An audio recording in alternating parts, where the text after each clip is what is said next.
Buenas tardes, mi nombre es Guillermo Jensen y esta breve ponencia se titula Pandemia, Comunidad y Vida, la necesidad de una ética del cuidado. El siglo XXI quizás haya comenzado en el 2020, en el momento en que un virus local se transformó en una formidable pandemia global. La velocidad con la que se extendió por el mundo el coronavirus dificulta la comprensión sobre su naturaleza y estructura, a la vez que demora la elaboración de estudios empíricos que nos permitan tener una perspectiva medianamente sólida sobre cuáles serán las implicancias sociales, políticas y económicas de este fenómeno. Por ello, pensar la realidad social mientras transitamos la pandemia es un verdadero desafío. Nadie duda que vivimos en tiempos globales, pero la globalización del siglo XXI no es un retrato nítido, sino un escenario complejo y tenso. Una de las primeras cuestiones que esta pandemia ha actualizado es el alcance real del flujo de personas en el mundo. Hasta hace un tiempo era normal aceptar que la actual etapa de la globalización había facilitado enormemente los flujos financieros y, en menor medida, los bienes y servicios. Que un virus que surgió en una región de China en diciembre de 2019 se haya transformado en la mayor amenaza global del siglo en marzo del 2020 demuestra que los flujos de personas, por migraciones y turismo, han alcanzado una extensión de la que no teníamos conciencia clara. Debemos asumir también que esta pandemia es una amenaza de primer orden porque así lo perciben los gobiernos y las clases medias del mundo.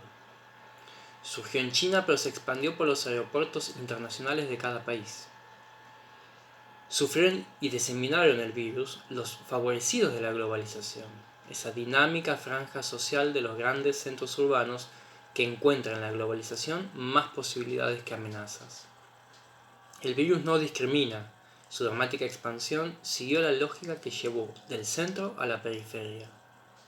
Primero a los centros urbanos más concentrados, para desde ahí expandirse hacia todo el mundo. Los efectos del virus percibidos hasta la fecha parecen corroborar una hipótesis que cobró fuerza luego de la crisis financiera del 2008. Los efectos negativos de una crisis en los países centrales irradia extensa y rápidamente a todo el planeta, pero que las respuestas y soluciones suelen ser lentas y globales. La cooperación entre países y agencias para amortiguar los efectos de la crisis global no se robusteció luego del 2018. Y las consecuencias las percibimos con claridad en el 2020. Como expresó el Papa Francisco, la enorme alarma que la expansión del coronavirus nos causa nos recuerda que, cito, la tempestad desenmascara nuestra vulnerabilidad y deja al descubierto esas falsas y superfluas seguridades con las que habíamos constituido nuestras agendas, nuestros proyectos, rutinas y prioridades. Sin embargo, no nació ayer este mundo de enorme fluidez en la circulación del dinero, de bienes y personas, pero a la vez desarticulado en el hábito de la cooperación ante la adversidad, terreno tan propicio para que esta pandemia se transforme en desastre. Como bien señaló Aníbal Pérez Liñán, desde el año 2008 se dio en muchos países desarrollados un sostenido crecimiento de partidos y candidatos extremos, imprecisamente llamados populistas, que vinieron a cuestionar más a la globalización y sus efectos en los países centrales que al capitalismo como manera de ordenar las relaciones sociales.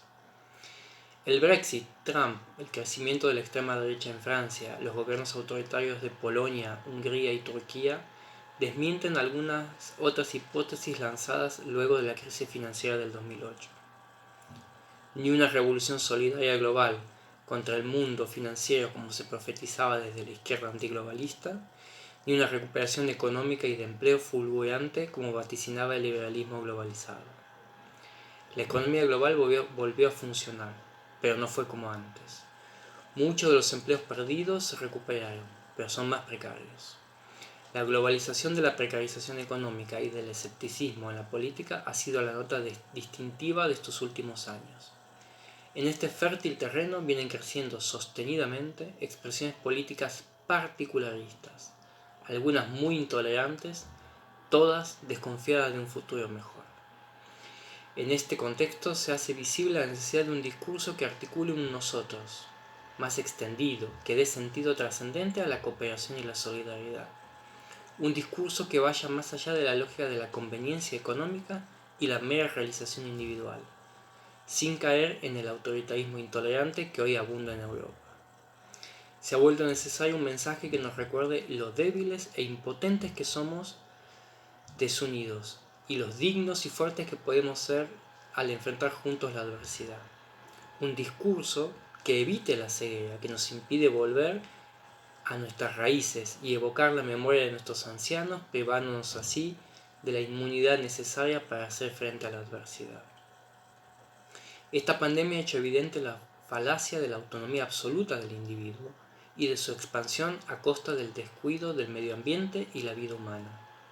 Estamos moldeados por la contingencia, que como en este caso nos recuerda nuestra precariedad y la necesidad de cooperación y cuidado común. Esa cooperación será más firme si se apoya en comunidades y personas concretas, y no en relaciones abstractas. Ante la tormenta, las personas, la familia, las comunidades locales y hasta los viejos estados-nación todavía nos importan. Para recrear los lazos comunes y los hábitos de cooperación necesitamos orientar nuestro accionar individual hacia el cuidado de lo común y no hacia la realización de los ideales individuales, prestando especial atención a las situaciones de mayor vulnerabilidad. Los planteos en pos de legalizar el aborto a demanda, según la asertiva frase del rabino Fischel, parecen chocar con la ética del cuidado y expandirse más a partir de la expansión de una ética individual que entiende el derecho como una garantía para el ejercicio de las meras preferencias individuales. Esta forma de pensar la dolorosa realidad del aborto tiende a plantear las posiciones, tanto en defensa de la vida desde la concepción como de la legalización del aborto, como una de las tantas preferencias personales posibles, más afín a la lógica del consumidor que a la del ciudadano.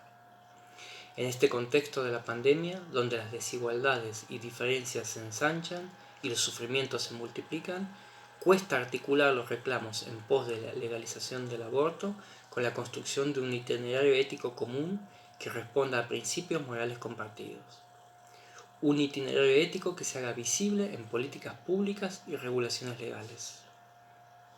Ante esta situación, ¿existe algún principio moral ampliamente compartido por la sociedad que nos permita establecer una política pública que proteja, por ejemplo, tanto a las mujeres en situación de aborto como a la persona por nacer? El principio compartido que podría iluminar una política pública basada en el cuidado es el que recupera la convicción de que el aborto, sea delito o no, según el Código Penal, es siempre una tragedia que hay que evitar.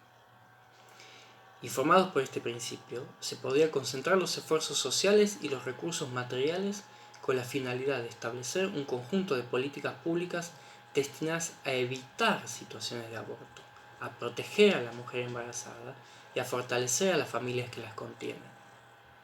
Serían acciones positivas del Estado, que consciente de sus limitaciones buscaría articular los esfuerzos de toda la comunidad con el objetivo de evitar la tragedia del aborto.